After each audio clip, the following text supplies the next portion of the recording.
Welcome to Babar याद cricket show. Very good evening to all of you guys. तो आ गया भाई, फाइनली आ गया। जो बंदा स्कॉट को देख रहे कह रहे आ गया भाई, आ गया। इतना ज्यादा इंतजार कराया। अब ये बीसीसीआई ने खुश करने की कोशिश की है या मजबूरी की है, क्या किया है बीसीसीआई ने? बड़े मिक्स रिएक्शन आ रहे हैं क्योंकि पहली बार हो रहा है कि इंडिया का स्क्वाड आ रहा है और काफी सारे डाउट्स और काफी सारी अनक्लैरिटी और काफी सारे फिटनेस इश्यूज और बहुत सारे इश्यूज ने घेरा हुआ है। यंगस्टर भी हैं, एक्सपीरियंस भी हैं, और सबसे बढ़ के जो प्रोपोगंडा किया जा रहा था विराट कोहली और रोहित शर्मा पे, उनके फैंस उसको और एस्पेक्ट से ले रहे हैं। कुछ लोग गुस्सा हो रहे हैं, कुछ लोग खुश हो रहे हैं। बीसीसीआई बेचारा समझ रहा होगा हमने मजबूरी की वजह से डाला है, क्या सारा सीन है। विराट कोहली रोहित शर्मा के हवाले से बड़े मिक्स रिएक्शन है, ऐसा क्यों है, इस बारे में बात करेंगे। और उसके अलावा केएल राहुल के बारे में लोग पूछ रहे हैं, ईशान किशन के बारे में पूछ रहे हैं, थ्री मैन पेसर्स के बारे में पूछ रहे हैं, जडेजा के बारे में बात कर रहे हैं कि जडेजा ड्रॉप हो गया, क्या सीन है। सारा आप लोगों के साथ स्क्वाड का डिटेल से बात करेंगे। आप लोगों को वीडियो अच्छी लगे तो चैनल को सब्सक्राइब करके बेल आइकन पे क्लिक करना। बाबर भाई, बहुत प्रोपोगंडा हुआ, बहुत प्रोपोगंडा हुआ विराट कोहली के बारे में, रोहित शर्मा के बारे में। बट फाइनली स्क्वाड आ गया और मुझे लगता है ये मजबूरी की वजह से ही डाला है बीसीसीआई ने। मुझे नहीं लगता है इनकी नीयत साफ है। ये मजबूरी में इनके गले पड़ गए हैं विराट कोहली और रोहित शर्मा। देखिए, उस्मान, आपकी तीन प्लानिंग्स हो सकती हैं। और मतलब या तो आप कहें कि जी हम एक कॉम्बिनेशन खिलाना चाह रहे हैं एक्सपीरियंस और यूथ का, ठीक है, जिसमें एक्सपीरियंस प्लेयर भी होंगे और यूथ भी होगी। हम उसके कॉम्बिनेशन के साथ इस बार वर्ल्ड कप में उतरेंगे। दूसरा आपका प्लान ये हो सकता है कि नहीं जी, हमने तो सिर्फ एक्सपीरियंस देखना है, ये वर्ल्ड कप है, हमें ये वर्ल्ड कप जीतना है, हमारे लिए ये वर्ल्ड कप जीतना बहुत इंपॉर्टेंट है। हम अपने मुल्क में वर्ल्ड कप नहीं जीत सके, अब ये वर्ल्ड कप हमें जीतना है, इतना अरसा हो गया वर्ल्ड कप नहीं जीते। तो एक ये हो सकता है कि जी आप सिर्फ एक्सपीरियंस के ऊपर फोकस करें। और तीसरा पॉइंट ऑफ व्यू ये हो सकता है कि मेरे ख्याल में अब ख़त्म हो गई कहानी, जो सीनियर्स हैं उनकी कहानी ख़त्म हो गई। There should be no Virat Kohli, no Rohit Sharma, no KL Rahul. इनके बगैर हमें जाना है और हमें यंगस्टर्स को मौका देना है, जायसवाल को, रिंकू को मौका देना है, हमें तिलक वर्मा को मौका देना है, शुभमन गिल हमारा स्टार है, हमें उसके साथ जाना है।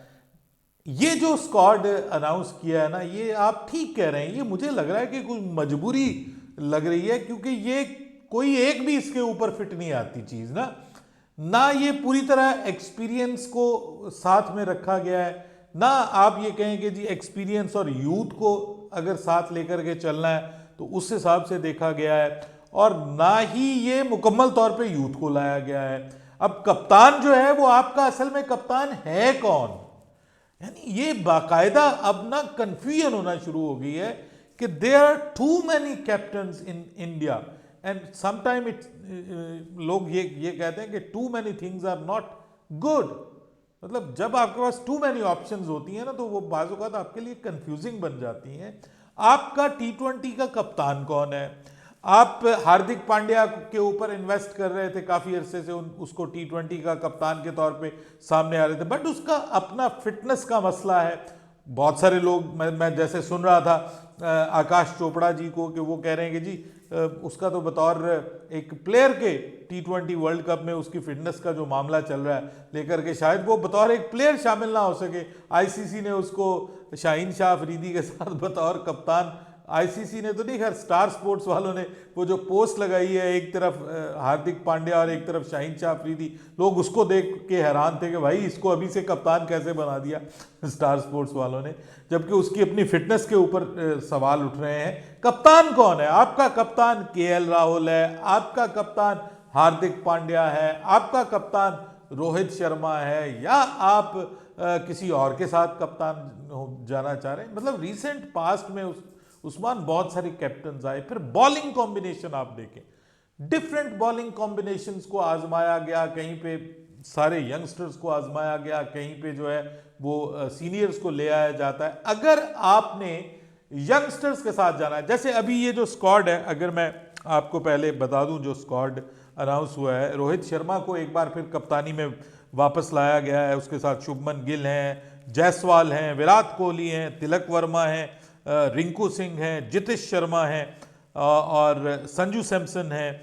उसके बाद शिवम दुबे को लाया गया है। आई थिंक सो ये उस प्लान को मद्देनजर रखते हुए उनकी फिटनेस को लेकर के हार्दिक पांड्या को। वाशिंगटन सुंदर हैं, अक्षर पटेल हैं, रवि बिश्नोई हैं, कुलदीप यादव हैं, उसके बाद अर्शदीप सिंह, अवेश खान और मुकेश कुमार, ये स्क्वाड अनाउंस किया गया। अब इसमें मतलब फास्ट बॉलिंग में आप देख लें कि क्या वर्ल्ड कप में आप इन 3 फास्ट बॉलर्स के साथ जाएंगे, क्या वर्ल्ड कप में आप इन 3 में से किसी एक को शामिल करेंगे। तो अगर इन 3 में से किसी एक को शामिल करेंगे तो आपके शार्दुल ठाकुर कहाँ जाएंगे, आपके वो चहार जो हैं वो कहाँ जाएंगे। मतलब कुछ चीज़ें समझ नहीं आ रही, आपकी फर्स्ट प्रायोरिटी क्या है। या जस्ट आप ये हो सकता है कि जी आप अपने जो मेन बॉलर्स हैं आप उनका वर्कलोड मैनेज कर रहे हैं, आप उनको रिलैक्स कर रहे हैं, क्योंकि आगे जो है वो आपको पता है आईपीएल स्टार्ट हो जानी है, तो आईपीएल में बहुत ज़्यादा मैचेस खेलने हैं। तो भारतीय क्रिकेट बोर्ड ये भी सोच रहा होगा कि यार ये ना हो गया जो हमारे मेजर प्लेयर्स हैं वो अभी, क्योंकि हमने टेस्ट सीरीज़ खेली है, 2 टेस्ट मैचेस खेले हैं, तो हम उनको रेस्ट दे दें, उन्हें सुकून करवाएं, उनको कहें कि वो अनफिट ना हो जाएं, वर्कलोड मैनेज कर रहे हैं और इसलिए यंगस्टर्स को लाया गया। तो ये जो यंगस्टर्स हैं जिनमें ख़ास तौर पे ये जो फास्ट बॉलर्स हैं, उस्मान मुझे तो नहीं लगता कि ये स्कीम ऑफ थिंग्स में आएंगे फॉर वर्ल्ड कप, क्योंकि जब आपके पास सिराज, शामी और बुमराह मौजूद हैं तो इनको आप मौका ज़रूर दे रहे हैं। लेकिन अच्छी चीज़ ये है ना उस्मान, जो हम नहीं करते वो बीसीसीआई कर रहा है इस सारे के अंदर। यार इन प्लेयर्स को मौका दिया जा रहा है, मौका दिया जा रहा है कंपैटिटिव क्रिकेट खेलने का, मौका दिया जा रहा है इनको अपना टैलेंट दिखाने का और अपनी कंसिस्टेंसी गेन करने का।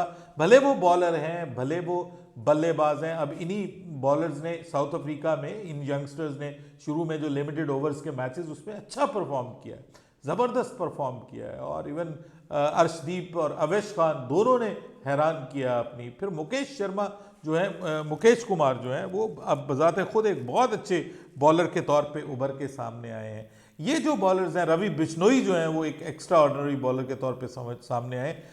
आपने अगर इन बॉलर्स को मौका नहीं दिया तो खुदा ना खास्ता अगर वर्ल्ड कप तक पहुंचने में, जिसमें एक बहुत बड़ा आपका आईपीएल है जो कि इंजरीज का बायस बन सकता है, स्पोर्ट्समैन की जिंदगी में इंजरीज आती हैं, तो आपके पास एटलीस्ट वो प्लेयर्स मौजूद होंगे उस्मान बैकअप में कि जिनको आपने इंटरनेशनल मैचेस का तजुर्बा दिया होगा।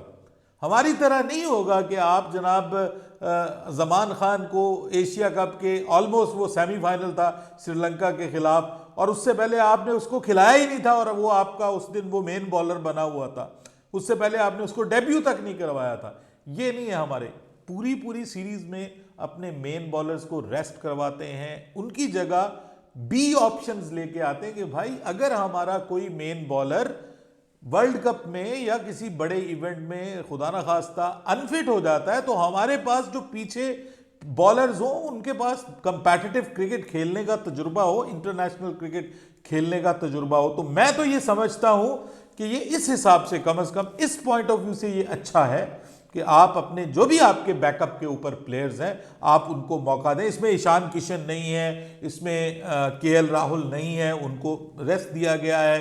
तो जितेश शर्मा जो है उसके ऊपर बड़ा फोकस किया जा रहा है, रिसेंट पास्ट में उसको कॉन्स्टेंटली मौका दिया गया है। संजू सैमसन दोबारा वापस आए हैं T20 में, विच इज़ वेरी गुड। उनको उनकी ओडीआई की जो परफॉर्मेंस है उसकी बेस पे हम ये गिला करते थे कि उनको मौका नहीं मिलता, अब उनको भी मौका दिया जा रहा है। सो मेरे ख्याल में भारतीय क्रिकेट बोर्ड और उसकी जो सिलेक्शन कमेटी है ना, वो अपने पत्ते खुले रखना चाहती है।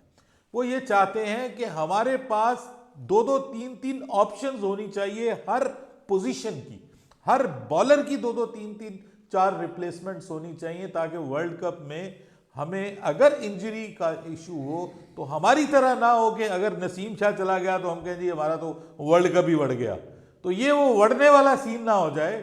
इसलिए मेरे ख्याल में ये अप्रोच अच्छी है। बाकी जहां तक बात है ना विराट कोहली और रोहित शर्मा की, देखिए मैं ये समझता हूं कि ये जो T20 वर्ल्ड कप है ना, ये तो इन दोनों को खिलाना चाहिए और रोहित शर्मा की कप्तानी में ही खेलना चाहिए।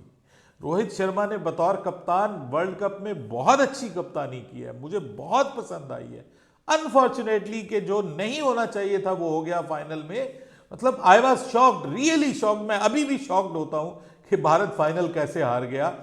लेकिन ये है कि जो पूरा उसने वर्ल्ड कप जिस तरीके से हैंडल किया है, being a captain, being a player भी, वो भले बहुत लंबी लंबी इनिंग्स नहीं खेली, लेकिन उसने अपनी टीम का एक माइंडसेट चेंज किया और अपनी टीम को एक लड़ने वाली और ऊपर से आगे हमला करने वाली टीम बनाया, और वो पूरे वर्ल्ड कप में हमें वो चीज़ नज़र आई। तो मैं ये समझता हूँ कि एटलीस्ट विराट कोहली और रोहित शर्मा, उनको ये लास्ट वर्ल्ड कप मिलना चाहिए। मैं ये समझता हूँ कि ये उनका फिर लास्ट वर्ल्ड कप होना चाहिए, उसके बाद फिर यंगस्टर्स को मौका मिलना चाहिए।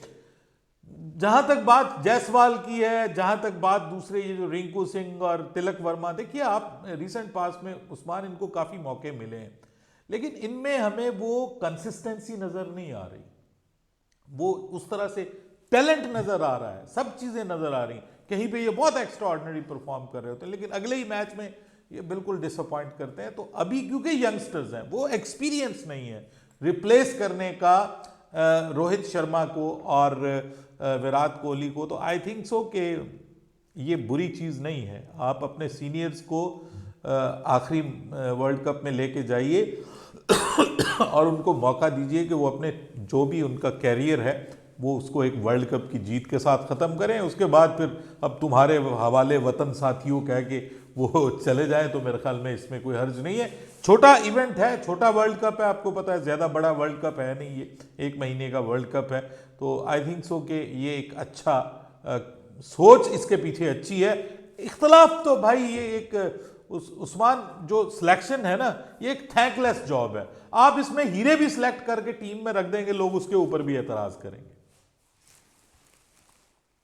बिल्कुल बाबर भाई, ये बात तो है, बट देखें, जब से वर्ल्ड कप खत्म हुआ था ओडीआई, तो उसके बाद हमने हार्दिक पांड्या की कंपेनिंग देखना शुरू कर दी थी। स्टार स्पोर्ट उससे ही प्रेजेंट कर रहा था, और शायद बीसीसीआई ने कोई सिग्नल दिया होगा, तो वो फर्स्ट ऑप्शन हार्दिक पांड्या लग रहा था, फिर सेकंड ऑप्शन सूर्य कुमार यादव लग रहा था। वो बेचारे दोनों अनफॉर्चुनेटली इंजर्ड हो गए। अब ये अपने सी डी प्लान पे आके जो है ना, रोहित शर्मा विराट कोहली को खिला रहे हैं, और मुझे थोड़ा डर भी लग रहा है, अगर अफगानिस्तान वाली सीरीज में उनकी परफॉर्मेंस ऊपर नीचे हो जाती है, तो चांस मिल जाएगा उन लोगों को और प्रोपोगंडा करने का। बोर्ड भी शायद और दलेर हो जाए कि यार ये तो चल नहीं पा रहे, प्लेयर है ना, परफॉर्मेंस हो सकता है ना आए। मतलब अफगानिस्तान की टीम भी मतलब अच्छे ये सॉलिड स्पिनर जी हैं। जी, ये एक चांस है, ये एक चांस है कि उन्होंने ये उल्टा पड़ उन्होंने सकता है। मतलब ये एक उस पर्सपेक्टिव में अगर आप देखें तो ये भी एक हो सकता है कि भाई इनको एक्सपोज कर देते हैं, लेट्स एक्सपोज देम, ताकि हमारे ऊपर जो बर्डन है, फैंस की तरफ से बर्डन है ना, कि भाई आप, हाउ इज इट पॉसिबल कि आप विराट कोहली को कहें कि you are no more for us in the shorter version of the game. तो ये मतलब एक एक पॉइंट ऑफ व्यू ये भी है ना, but I think let's wait and see. अभी अभी से प्रिएम्प्ट करना, अभी से आइडिया लगाना कि इसका पीछे ये पर्पज है, ये पर्पज है, I think so this is too early. Let them do what they want to do, और at the end of the day हम फिर डिसीजन इस पे कर सकते हैं, फाइनल एनालिसिस कर सकते हैं। अभी तो सभी चीजें ओपन है। बिल्कुल बार भाई, हमने देखा इंडिया की टीमें ज्यादा आईपीएल बेस ही होती हैं, और वर्ल्ड कप से पहले आईपीएल होना, तो काफी सारे, अभी अफगानिस्तान सीरीज में कोई बहुत भी झंडे गाड़ दे, पूरा आईपीएल गया तो उसके चांसेस बहुत मुश्किल हो जाएंगे कि वो टीम में हो। बहरहाल यार, आप लोग बताओ, आप लोगों को स्क्वाड किस तरह से लगा? आप लोगों को क्या लगता है किसको होना चाहिए, किसको नहीं होना चाहिए था? विराट कोहली, रोहित शर्मा की जो एक पॉपुलर सिलेक्शन हुई है, जो जो लोग कह रहे थे नहीं होना चाहिए, उस बारे में भी अपना पॉइंट ऑफ व्यू लाजमी नीचे कमेंट करके बताना। वीडियो अच्छी लगे तो चैनल को सब्सक्राइब करके बेल आइकन पे क्लिक करना है। इंशाल्लाह नेक्स्ट वीडियो में आप लोगों से मुलाकात होती है, तब तक के लिए अल्लाह हाफिज। अल्लाह हाफिज।